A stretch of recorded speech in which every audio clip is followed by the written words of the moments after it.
ఈ ధర్మశాస్త్ర గ్రంథమును నీవు బోధింపక తప్పిపోకూడదు, నీవు బోధింపక తప్పిపోకూడదు. దానిలో రాయబడిన వాటన్నిటి ప్రకారము చేయుటకు నీవు జాగ్రత్త పడినట్లు దివారాత్రము దాన్ని ధ్యానించిన ఎడల. ఏ రాత్రము? దివారాత్రం. హలో, ఉపవాస రాత్రము కాదు, ఆదివార రాత్రము కాదు, ఆదివారం ఉదయం కాదు. ఏమని రాయబడి ఉంది? దివారాత్రము దాన్ని ధ్యానించిన ఎడల నీ మార్గమును వర్ధిల్ల చేసుకుని చక్కగా ప్రవర్తించెదవు. దేవునికి మహిమ కలుగును గాక. నీ మార్గము వర్ధిల్లాలంటే, నీ మార్గములు చక్కగా ఉండాలంటే ఏం చేయాలి? దివారాత్రులు. ఈరోజు ప్రయాణాలు ప్రతిరోజు చేసే బిడలారా, నువ్వు ఆటో నడుపుకున్నా, కారు నడుపుకున్నా, బండి నడుపుకున్నా, ఏం నడుపుకున్నా నీ మార్గములు చక్కగా ఉండాలంటే, నీ మార్గములు చక్కగా ఏంటంటే ఏర్పరచబడి ఉండాలంటే దేవుని వాక్యాన్ని దివారాత్రులు చదవటానికి నువ్వేమవ్వాలంట? జాగ్రత్త పడాలి. ఏం పడాలి? జాగ్రత్త పడాలి. మన దిన ప్రారంభం దేవుని వాక్యముతో ఆరంభమవునుగాక. గట్టిగా ఆమేన్ చెప్పండి. ఏంటి? మన దిన ప్రారంభం దేవుని వాక్యముతో ప్రారంభమవుతే ఆ దినమంతా మనకు వర్ధిల్లింపే, ఆ దినమంతా మన మార్గాల్ని దేవుడు చక్కపరుస్తాడంతే. కానీ ఈరోజు ఎందుకు వర్ధిల్లింపలేదో తెలుసా? ఎందుకు నీ జీవితము, నీ ఆర్థిక పరిస్థితులు పచ్చగా లేవో తెలుసా? గుర్తొచ్చినప్పుడు దేవుని వాక్యాన్ని తెరుస్తున్నా, నీకు నచ్చినప్పుడు దేవుని వాక్యాన్ని తెరిచి చదువుతున్నావు, నీకు సమయం దొరికినప్పుడు దేవుని యొక్క వాక్యాన్ని తెరిచి చదువుతున్నావు. కానీ ఈ వాక్యాన్ని చదవడానికి జాగ్రత్త పడట్లేదు. నువ్వు జాగ్రత్త ఏంటి? ఈరోజు నీ ఆరోగ్యాన్ని కోసం జాగ్రత్త పడిపోతున్నావే. ఎంత టైం నుంచి ఎంత టైం వరకు నేను పడుకోవాలి, 10 గంటల నుంచి 5 గంటల వరకు పడుకోవాలి. జాగ్రత్త, ఆరోగ్య జాగ్రత్త. నీ ఆరోగ్యం కోసం ఇది తినకూడదు, ఈ టైంలో అది తినకూడదని నువ్వు జాగ్రత్త పడుతున్నావే. మరి ఆ జాగ్రత్త దేవుని వాక్యంలో ఉందా? నేను జాగ్రత్త పడాలి, ఈ టైం నుంచి ఈ టైం వరకు దేవుని యొక్క వాక్యాన్ని చదవాలి అని ఎంతమంది ఉన్నారండి? ఈరోజు వాక్యాన్ని ఆదివారానికి, ఉపవాస ప్రార్థనకి పరిమితి చేయక ఆత్మీయుడా, ఈ 2026లోనే నేను ఈ బ్రతుకును మార్చుకో. ఈ 2026లోనే నేను ఈ దినచర్యను మార్చుకో. ఏ రోజు సెల్ ఫోన్ పట్టుకోకుండా ఉండలేకపోతున్నాం, ఏ రోజు వాట్సాప్ చూడకుండా ఉండలేకపోతున్నాం, ఈ రోజు ఏ మెసేజ్ టిక్కమని రాకపోయినా 2 నిమిషాలకు ఒకసారి నీ చెయ్యి సెల్ల మీదకి వెళ్ళిపోతుంది. అంత అడిక్ట్ అయిపోయాం మనము మొబైల్కి, అంత ఎడిక్షన్లోకి వెళ్ళిపోయాము ఈ యొక్క మొబైల్లోనికి. ఏ మెసేజ్ రాదు, ఏ టిక్కమని రాదు. ఖాళీగా ఎక్కడైనా కూర్చున్నామా, ఎన్ని సెల్ తీసేయాలి, tick tick tick tick tick మని నొక్కేయాలి. అసలు ఎవడైనా మెసేజ్ చేశాడో ఎవడో మెసేజ్ చేయడు, ఎవడైనా ఫోన్ చేశాడో ఎవడో ఫోన్ చేయలేదు. సమయం ఖాళీగా ఉంది, వెంటనే చెయ్యి ఎక్కడికి వెళ్ళిపోవాలంటే సెల్ ఫోన్ మీదకి వెళ్ళిపోవాలి. అలాగా సమయం దొరికినప్పుడు నీ చెయ్యి వాక్యం మీదకి వెళ్తుందా? సమయం దొరికినప్పుడు నీ వాక్యం, నీ యొక్క చెయ్యి పరిశుద్ధ గ్రంథం మీదకి వెళ్తుందా? జాగ్రత్త పడు. ఒకరోజు రాబోతుంది, కనీసము ఈ వాక్యము దొరకడానికి ఈ సముద్రము, ఆ సముద్రముకి ఉత్తర దిక్కు నుండి దక్షిణ దిక్కుకి నువ్వు వెళ్ళినా సరే ఈ వాక్యం మనకేమవుదంట? దొరకదు ప్రియులారా. అందుకే ఇర్మీయా అంటాడు, నీ మాటలు నాకు దొరకగా నేను వాటిని భుజించి తినేసాడంటండి దేవుని వాక్యాన్ని. ఆయన గ్రంథాన్ని తినేసాడని అంటే దీన్ని చింపుకొని తిన్నాడని కాదు, ఈ యొక్క వాక్యాన్ని ఏక తినటమే, అనగా ఏక చదవటమే. అది మన దినచర్యగా ఉండాలి. ఈరోజు శరీరము కోసం మనం ఎంత జాగ్రత్త పడుతున్నామో మన ఆత్మీయ బలము కొరకు మనం అంత జాగ్రత్త పడుదుముగాక. ఇప్పుడు చెప్పండి, ఏమంటున్నాడు? మొట్టమొదటిగా అపోస్తలుడు లూకా గారు రాస్తూ ఏమంటున్నారు? అపోస్తల కార్యంలో, వారు దెసలోనికల సంఘము కంటే గొప్పోళ్ళు. ఎందుకు? వారు ప్రతి దినము దేవుని వాక్యాన్ని ఏం చేస్తున్నారు? పరిశోధన చేస్తున్నారు. పరిశోధన అంటే ఏంటి? ఇంకా పరిశోధన చేసేవాడు ఎంత నిమగ్నం అయిపోతాడో, ఏదో తెలుసుకోవాలి, ఏదోటి ధ్యానం చేయాలి, తెలుసుకోవాలన్న తపన అది మనకి ప్రతిరోజు ఉండాలి. 2 దావీదు ఏమంటున్నాడు? దివారాత్రులు దానిని ధ్యానించడం అంటే ఏంటి? మెడిటేట్ చేయడం. ఇర్మీయా గారు ఏమంటున్నారు? ప్రతి దినము దాన్ని ధ్యానించడానికి జాగ్రత్త పడు. అప్పుడు నీ భక్తి నీకేమైతుంది? గట్టిగా చెప్పాలి, గొప్ప లాభసాధకంగా ఉంటుంది. ఎన్ని నేర్చుకున్నాం అందరూ చెప్పండి? ఆత్మీయుడు ప్రతిరోజు చేయవలసిన పని ఏమిటి? మొదటిగా గట్టిగా చెప్పాలి, ప్రతిరోజు దేవుణ్ణి స్తుతించాడు. నాకు ఈ పాట రాదు పాస్టర్ గారు అంటున్నామంటే సిగ్గుండాలి నీకు. ఆ పాట రాదని అనడానికి ఎందుకు? ఆత్మీయుడు అనబడిన వాడికి ప్రతి పాట రావాలి. ఎప్పుడు వస్తుంది ప్రతి పాట? ప్రతిరోజు మనము దేవుణ్ణి స్తుతించే వాళ్ళమైతే ప్రతి పాట వస్తుంది. ఇప్పుడు దేవుణ్ణి ఏం చేయమన్నాడు? దినమంతా మనము దేవుణ్ణి ఏం చేయాలి? పొగడాలి. ఇప్పుడు వినండి, దినమంతా మనం ఒకే మాట మాట్లాడితే మనకి ఫెడప్ వస్తుంది రాదా? ఇప్పుడు దినమంతా మహాగణుడు మహాగణుడు మహాగణుడు మహాగణుడు మహాగణుడు అంటే మనకి చిరాకు వస్తుంది రాదా? ఇన్నేవాడికి చిరాకు వస్తుందా రాదా? ఇప్పుడు అలాగే ఒక రోజు ఒక పాట అంతా పాడుకున్నావు, మళ్ళీ మరుసటి రోజు ఆ పాట పాడాలంటే నీకు ఏమవుతుంది? ఇంకా పాటలు లేవా? ఇంకా నేను నేర్చుకుంటాను, ఇంకా నేను ఏంటంటే నేర్చుకుంటాను.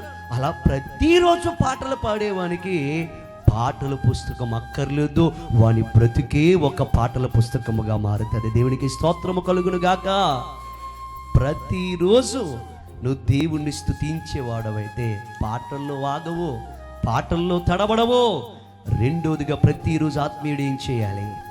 ప్రార్థన చేయాలి. దినమంతయు నేను ప్రార్థన చేయుచున్నాను. రెండు, నా కన్నులకున్న క్షీణత పోవడానికి ప్రతి దినము నేను ఏం చేస్తున్నాను? క్రమము తప్పక ప్రార్థన చేస్తున్నాను. మూడవదిగా ప్రతి దినం ఆత్మీయుడు ఏం చేయాలి? గట్టిగా చెప్పాలి, దేవుని యొక్క వాక్యాన్ని పరీక్షించాలి, పరిశోధన చేయాలి. రెండు, ధ్యానము చేయాలి. మూడు, ఆ వాక్యము కొరకు జాగ్రత్త, టైం టేకన్ తీసుకుని జాగ్రత్త పడాలి. ఆఖరిగా నేను చెప్తున్నాను, ప్రతిరోజు ఈ వారానికి ప్రతిరోజు ఆత్మీయుడు ఆఖరిగా ప్రతిరోజు చేయవలసింది ఏమిటి అని అంటే సహవాసాన్ని కలిగి ఉండాలి. ఆమెన్ చెప్పండి. ఏం కలిగి ఉండాలి? సహవాసం. చూడండి ఒకసారి మాట మనము చూసి ముగించేసుకుందాం ఈ యొక్క బుధవారానికి. నెక్స్ట్ వీక్ ఇంకా కంటిన్యూ చేద్దాం. పరిశుద్ధ లేఖన వాక్య భాగము నుండి అపోస్తుల కార్యములు 2వ అధ్యాయము. Let's turn our Bibles to Acts chapter 2. అపోస్తుల కార్యములు 2వ అధ్యాయము. 42వ వచ్చిన భాగమును చదువుతారు. చాలా జాగ్రత్తగా వాక్య భాగాన్ని వినండి. ఏమనుంది? వీరు అపోస్తుల కార్యములు 2వ అధ్యాయము 42వ వచనం. yes, వీరు అపోస్తుల బోధయందును సహవాసమందును రొట్టె విరుచుటయందును ప్రార్థన చేయుటయందును ఎడతెగకయుండిరి. ఎడతెగకంటే ఏంటి అమ్మమ్మ? ఎడతెగకంటే ఏంటి? దినమంతా ఎడతెగకంటే ఎక్కడ స్టాప్ లేదు. అక్కడ ఏమన్నా నాతో కలిసి అందరి మాట చెప్పండి. వీరు అపోస్తుల బోధయందును, గట్టిగా వీరు అపోస్తుల బోధయందును సహవాసమందును రొట్టె విరుచుటయందును ప్రార్థన చేయుటయందును ఎడతెగకయుండిరి. ఎందులో ఉన్నారంట? ఆదిమ సంఘము సహవాసములో ఎడతెగక ఉన్నారంట. ఈరోజు ఆత్మీయుడు ఏంటంటే ఒక బుధవారము దేవుని సహవాసంలోకి రావడానికి ఇబ్బంది పడుతూ ఉన్నాడు, ఒక ఆదివారము దేవుని సహవాసంలోకి రావడానికి ఇబ్బంది పడుతూ ఉన్నాడు. ఈ సహవాసంలో జరిగే ప్రార్థనలు ఎందు, భక్తి ఎందు, తర్వాత ఏంటంటే పాటలు ఎందు, రొట్టె విరుచుట ఎందు, వీటన్నిటిలో ఉండడానికి ఏంటంటే ఇబ్బంది పడుతుండే ఆదిమ సంఘం ఎడతెగకున్నారు. ఇంకొక మాట 46వ వచనం ఏమనుంది? మరియు మనస్కులై ప్రతిదినము దేవాలయములో తప్పక కూడుకొనుచు ఇంటింట రొట్టె విరుచుచు దేవుని స్తుతించుచు ప్రజలందరి వలన దయ పొందిన వారై ఆనందముతోను నిష్కపటమైన హృదయముతోను ఆహారమును పుచ్చుకొనుచుండి. ఏమనుందండి? నాతో కలిసి అందరి మాట చెప్పండి. మరియు వారేక మనస్కులై ప్రతి దినము మళ్ళీ ప్రతిదినము దేవాలయములో తప్పక కూడుకొనుచు ఇంటింట తప్పక రొట్టె విరుచుచు దేవుణ్ణి స్తుతించుచు ప్రజలందరి వలన దయ పొందిన వారైరి. 47లో ఏమనుంది? ఆనందముతోను నిష్కపటమైన హృదయముతోను ఆహారము పుచ్చుకొనుచు మరియు ప్రభు రక్షణ పొందుచున్న వారిని అనుదినము వారితో చేర్చుచుండెను. ఏంటి చెప్పండి? మొదటిగా ఏంటి? ఇందులో ఈ వచనంలో మనం నేర్చుకునేది, వారు ప్రతిరోజు ఇందులో ఉన్నారు, దేవాలయం సహవాసం, ఫెలోషిప్. ఆత్మీయుడు ప్రతిరోజు చేయవలసింది ఏమిటంటే సంఘముతో సహవాసము కలిగి ఉండాలి. దేవునికి మహిమ కలుగునుగాక. ఎప్పుడు మాత్రము కాదు, హలో ఎప్పుడు మాత్రము కాదు, బుధవారము మాత్రమే కాదు, ఉపవాస ప్రార్థన మాత్రమే కాదు, ఆదివారము మాత్రమే కాదు, ఇంటింటి స్తుతి కొడుకుల్లో సువార్త కొడుకుల్లోనే కాదు, ప్రతి దినము సహవాసములో మనం ఉండాలా. ఈరోజు ఉంటున్నామా? ఈరోజు అలా ఉండడానికి తల్లి, అమ్మాయిలు, యవన బిడ్డలు ఉదయాన్నే లేచి ప్రార్థన చేయండి. సహవాసంగా మీరు అందరూ కూడి ప్రార్థన చేయండి. అంటే ఈరోజు నాకు ఎంతమంది నుంచి ఫోన్ కాల్స్ వచ్చాయి తెలుసా? 2 నుంచి ఫోన్ కాల్స్ వచ్చాయి. అందరిలో నుంచి 2 నుంచి. నిన్న ఇచ్చిన వాళ్ళకి ఏంటి, మీరు ప్రార్థన మానేశారు, రేపు ఉదయం నుంచి 5 గంటలకు నాకేం రావాలి, మీ నుంచి ఫోన్ కాల్ రావాలి. అప్పుడు ఏంటంటే మీరు లేచారని నాకు అర్థమవుతుంది. అంటే ఈరోజు 2 నుంచి ఫోన్ కాల్ వచ్చింది. ఎర్రోని అనుకుంటారు చాలామంది. అమ్మా స్త్రీల సమాజము వారు ప్రతిరోజు సహవాసం కలిగి ఉండండి, ప్రతిరోజు ఏంటంటే ఆన్లైన్లోకి రండి, ప్రతిరోజు ప్రార్థన చేయండి. అంటే ఇదేదో ఎర్రి మాట కింద, ఇదేదో పనికిరాని మాట కింద, ఆ సహవాసంలోనేమి పనికి మాలిన మాటలు, వ్యర్థమైన మాటలు, ఉపయోగపడిన మాటలు చర్చించుకోవడానికి మనం ఆన్లైన్లో గ్రూపులు కడతాము. కానీ సంఘముగా సహవాసము కూడడానికి ఎప్పుడైనా పెద్దలను ఒక మాట అడుగుతున్నాను, ప్రతిరోజు మీరు సహవాసం కలిగి ఉన్నారా?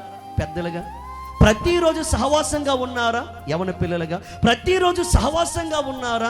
ఏంటంటే స్త్రీలుగా అడుగుతున్నాను ఒక మాట. ఆదిమ సంఘము ప్రతిరోజు ఏమైందంటే అభివృద్ధి చెందింది.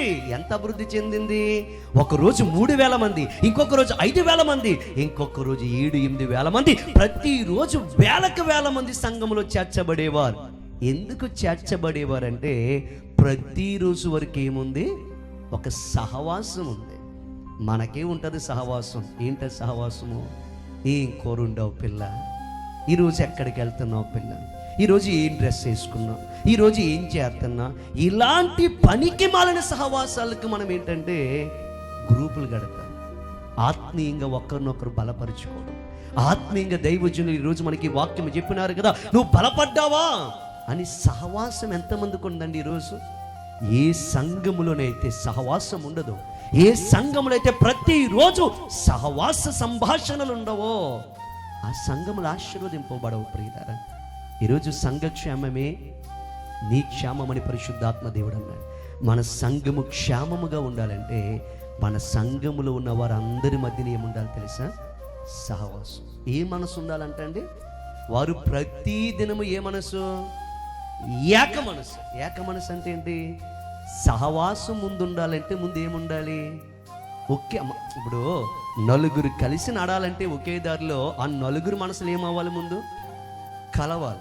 ఒక సంఘము ప్రతిరోజు సహవాసము కలిగి ఉండాలంటే మొత్తం సంఘములో ఏముండాలి? ఈ ఏక మనసు ఉందా? ఏక మనసు మనకుందా? ప్రతిరోజు ఈ యొక్క లివింగ్ క్రైస్ట్ చర్చ్లో ఉన్న మనకి సహవాసం ఉందా? పెద్దలుగా మీరు ఒకరినొకరు ఫోన్ చేసుకుని ఏ మాటలు కాకుండా ఆత్మీయ సంభాషణ, బలపరిచే సంభాషణ. ఈరోజు ఎక్కడ నువ్వు సువార్తను ప్రకటించావు, ఈరోజు నీ దినము ఎలా గడిచింది, ఈరోజు నువ్వు దేవుని ఎన్నిసార్లు నువ్వు దేవుని స్తుతించావు, ఇలాంటి ఆత్మీయ సహవాసం మీ మధ్యన ఏదైనా ఉందా?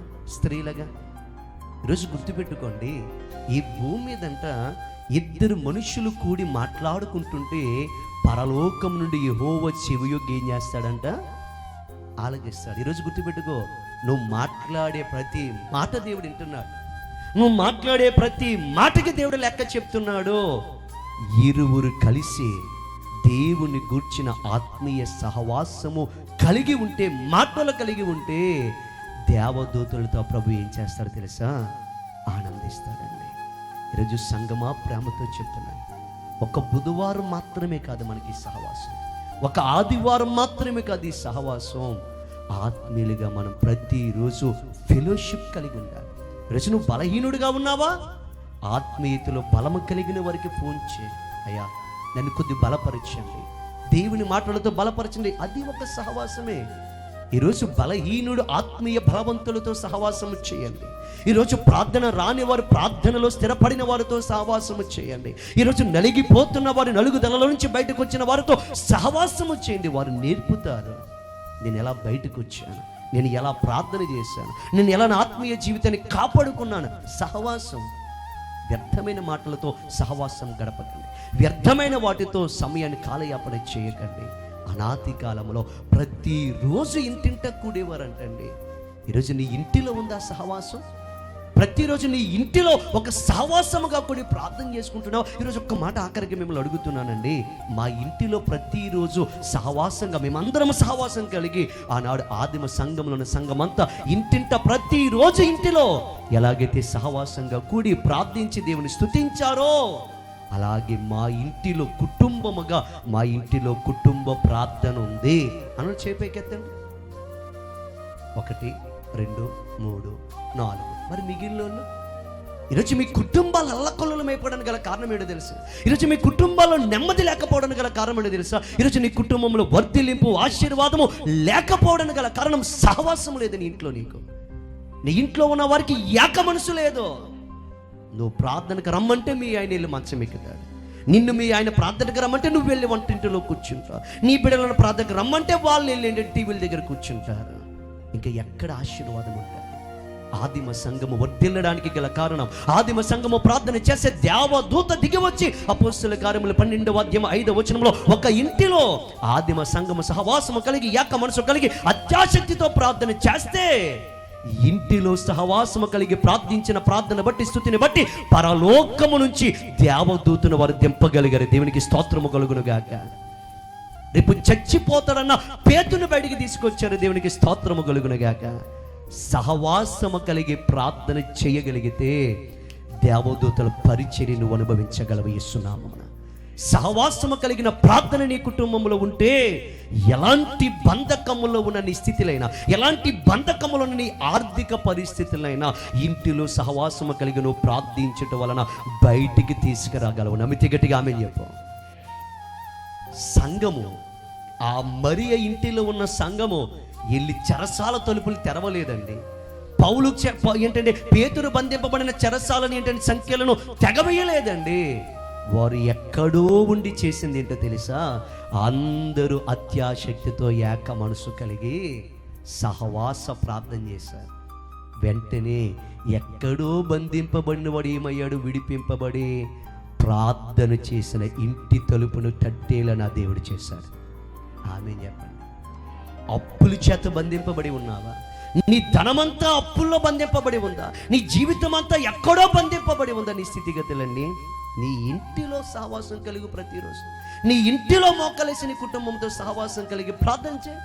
నీకు అక్క ఉందా? నీకు చెల్లి ఉందా? నీకు తమ్ముడు ఉన్నాడా? నీ కన్నున్నాడా? లేదా నీ ఇంట్లో ఒక ముసలమ్మ ఉందా? ఆవిడతో ఏకీభించి ప్రార్థన చేయి. ఆవిడతో సహవాసం కలిగి ప్రార్థన చేయి. ఈ 2026లో పేతురులా బంధింపబడిన పరిస్థితులు ఎందుకు బయటికి రావో నా దేవుడు సెలవిస్తాడు. దేవునికి స్తోత్రము కలుగును గాక. ఈరోజు ప్రతిరోజు సహవాసం లేదండి. ఆదివారం ఏదో కుటుంబంగా ఇంటికి వస్తాం, బుధవారం ఏదో కుటుంబంగా ఇంటికి వస్తాం. మళ్ళీ ఇంట్లో సహవాస ప్రార్థన ప్రతిరోజు ఉంటుందా? లేదు. భర్త మూలం చేసుకుంటాడు, భార్య మూలం చేసుకుంటాడు, కూతురు మూలం చేసుకుంటాడు, కొడుకు మూలం చేసుకుంటాడు. మీకే ఎక్క మనసు లేకపోతే దేవుని కార్యాలు మీరు ఎలా చూడగలరు? నేటి నుంచి లివింగ్ క్రైస్ట్ చర్చ్లో ఉన్న ప్రతి క్రైస్తవ కుటుంబ గృహాలలో సహవాస కుటుంబ ప్రార్థనలు జరుగును గాక. ఈరోజు నువ్వు మొదలెట్టు రావట్లేదు అనుకో, నువ్వేయి మొక్కలే, నువ్వు ప్రార్థన మొదలెట్టు. ఒకరోజు రాడు, 2వ రోజు రాకపోవచ్చు, 3వ రోజు రాకపోవచ్చు, కానీ నువ్వు మోకాళ్ళేసి చేసే ప్రార్థన ఏదో ఒక రోజున నీ కుటుంబీకుని నీ పక్క నుంచి మోకాళ్ళేసేలా చేస్తాది. సుసన్న వెస్లీ కొంతమంది బిడ్డలను కన్న తల్లి తన కుమారుడైన జాన్ వెస్లీ ఈ లోకములో లోకాశల్లో పడి బ్రతుకుతున్నప్పుడు ఆమె చేసింది ఒకే ఒక్క పని. అగస్టిన్ లోకములో పడి బ్రతుకుతున్నప్పుడు ఆమె చేసిన ఒకే ఒక్క పని, ప్రతిరోజు ప్రార్థన. ఆ ప్రార్థనలో ఒక్కొక్క రోజు వచ్చి ఎవరు ఏకీభవించారు? అగస్టిన్ వచ్చి ఏకీభవించారు. ఈరోజు ప్రేమతో చెప్తున్నాను ప్రియులారా, మన కుటుంబాలలో సహవాస ఆరాధనలు ఉండునుగాక. తల్లిగా నువ్వు ముందు మొదలెట్టావు. దేవుడు ఏమన్నాడు తెలుసా?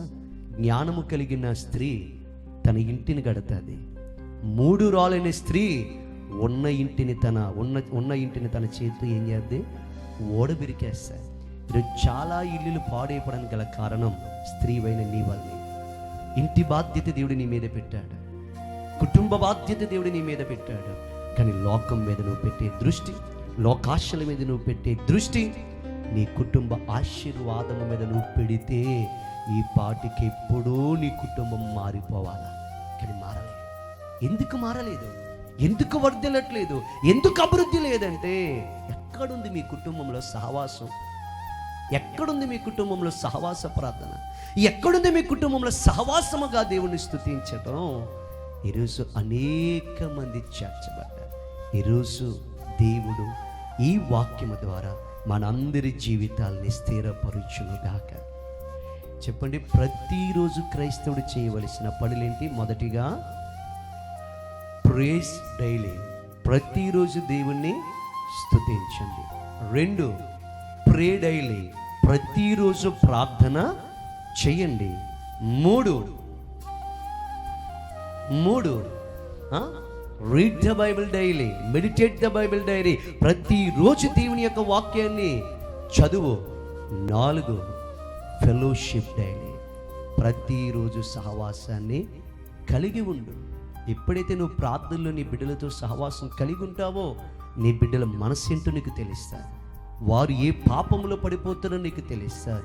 ఎందుకంటే పరిశుద్ధ సహవాసంలో ఎలాంటి పాపం లేని ఏమైతే తెలుసా, తేట తెల్లగా బహిర్గతంగా కనబడతాయి.